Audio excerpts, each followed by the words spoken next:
Hello everybody, welcome back. Today I thought I'll tell you a little about the origin and history of CSSD.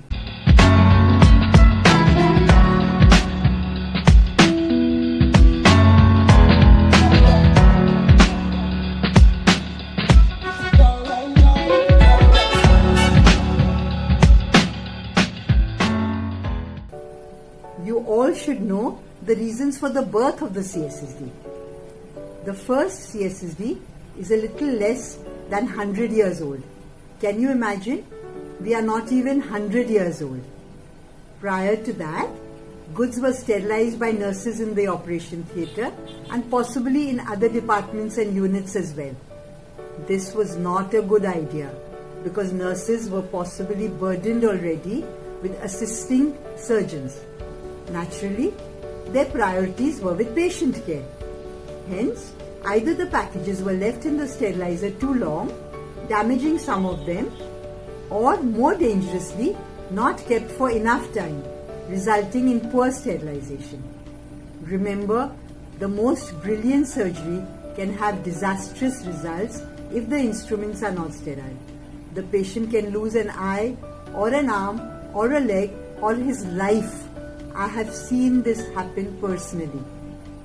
Finally, the surgeons thought of doing something about it, and lo and behold, in 1928, the American College of Surgeons created the first CSSD in USA.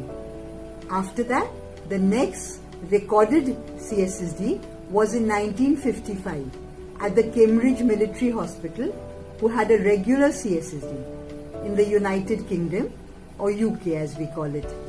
In India, the first documented CSSD was in Safdarjung Hospital, New Delhi. It established the first CSSD in 1965. Step by step, these evolved into the CSSD as we know it today and will continue to evolve only due to our efforts, my young CSSD friends. Going back in history a little, in 1861, Louis Pasteur published his germ theory, which proved that bacteria caused diseases. Before that, people thought that some evil spirits caused diseases. Pasteur's idea was taken up by Robert Koch in Germany, who began to isolate specific bacteria that caused particular diseases, such as tuberculosis and cholera. You all know that TB is called as Koch's disease even today. More importantly, for us CSSD people, it was Joseph Lister who discovered antisepsis. For the first time, a need for aseptic technique in handling and sterilizing equipment used in surgery and medicine was felt for the care of the patient. Lister successfully introduced carbolic acid, which we now call phenol, to sterilize surgical instruments and clean wounds. Until the germ theory was accepted in the 1860s, surgeons did not take any precautions to protect open wounds from infection. They did not wash their hands before operating, sterilize the equipment, or clean the operating table. Bed linen and laboratory coats were not washed, and surgical instruments were only cleaned before they were put away for storage. The same probe was used for all the wounds of the patients during rounds to look for pockets of pus. Later, Lister propagated the sterile theory, and many patients owe him their lives, and we possibly owe him our field itself and all our jobs. To establish a standardized sterilization procedure throughout the institute, a separate centralized area was designated. This is often referred to as Central Sterile Supply Department, or CSSD, or Central Service in America, or Sterile Processing Department around the world. I think TSSR, TSSU, CSU refer to rooms or units. So they are not really other names for the CSSD. They may well be a small room in the hospital catering to a few users. The word department is missing. Many other departments in those hospitals may have their own autoclaves, like in earlier days. Whereas CSSD refers to a full-fledged department catering to the whole hospital and processing items right from washing to packing to sterilization, perhaps only after a preliminary rinse by user. There should be no other autoclave in the hospital, preferably not even in the operation theatre.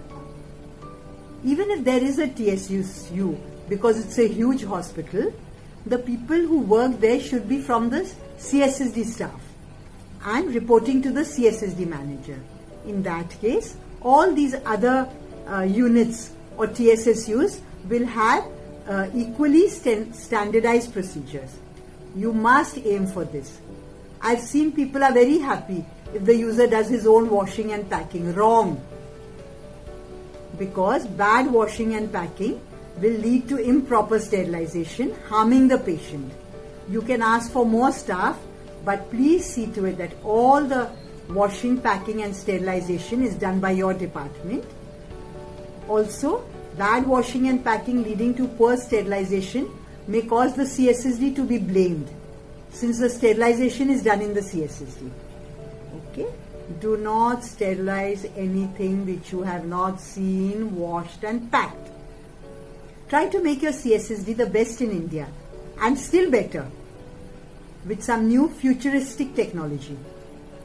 If you can't think of anything innovative, at least try to get the best available in the world today. For example, recently I heard of an autoclave which sterilizes the air it releases into the CSSD to protect staff from any released germs, including COVID. Let us now talk about the autoclave, which is a part and parcel of the CSSD. What was its beginning and its development? Autoclaving is the oldest method of sterilization. An autoclave is a machine used to carry out sterilization of medical devices using elevated temperatures and pressures. There are references to purification and sanitization as far back as 1450 BC. That is 1450 years before even the first century. This was done by fire and boiling water. Later, around 400 BC, Hippocrates poured boiling water into instruments to clean and possibly disinfect them. Remember, we are still in the BC area before the first century. Then the first autoclave, which was essentially a pressure cooker and invented as a method for preparing food by the French physician Denis Papin around 1681. Now we are in AD, 1600 years later. It was called a steam digester since it was originally meant for cooking food. The first autoclave reinvented for medical and scientific use was by Charles Chamberlain in 1879. You might have seen this picture in books. Chamberlain was a microbiologist who worked with Louis Pasteur. This even looked very much like a modern pressure cooker. The word autoclave, you must know, comes from the Greek word auto, meaning self, and clave, meaning locking. So it is a self-locking device. This is logical because you can't build pressure into any device unless it is tightly locked and sealed. Steam leakage also would be dangerous even if the pressure was maintained. Hence, lockup. This pressure cooker type of machine evolved into the vertical type on a stand, which is now usually used in laboratories. Later, we got horizontal autoclaves, cylindrical and rarely rectangular. These were first manual or only semi-automatic, and much later we got the modern rectangular horizontal autoclaves, which are used in the most modern hospitals even today. New autoclave technology developed, including pre-vacuum cycles in 1958 and steam flush pressure pulse SFPP in 1987, resulting in the steam sterilizers used in the modern hospitals today. Try to use only ones with a pre-vacuum or SFPP cycle. The cooker type or drum sterilizer, as it is also known, possibly a drum fitted into it. In short, any vertical ones are absolutely not to be used. Wage a war against drums and drum sterilizers. One of my most shocking experiences during my travels was in a hospital, which was an orthopedic hospital, a proper small hospital. One of the people told me, actually the owner himself, that he has a gas autoclave. So I thought by mistake he's calling a gas sterilizer a gas autoclave. Maybe he has hydrogen peroxide or ETO gas sterilizer. So I said it's okay, he doesn't know the name. But when I went into the department, they had a drum sterilizer which they kept on a cooking gas stove. And after 5 whistles, they thought the items were sterile. I was horrified. Because I'd worked till then only in Jaslok and Hinduja, very, very modern CSSDs. I also learned that there was this world outside, and sadly, much of it exists even today. I would need your help. We need to be united to stop such practices. Some common mistakes I want to mention here, since we are into history, and which are not also often found in books. Okay, my experience. Many people use a holding time of only 15 minutes in a gravity displacement sterilizer at 121 degrees.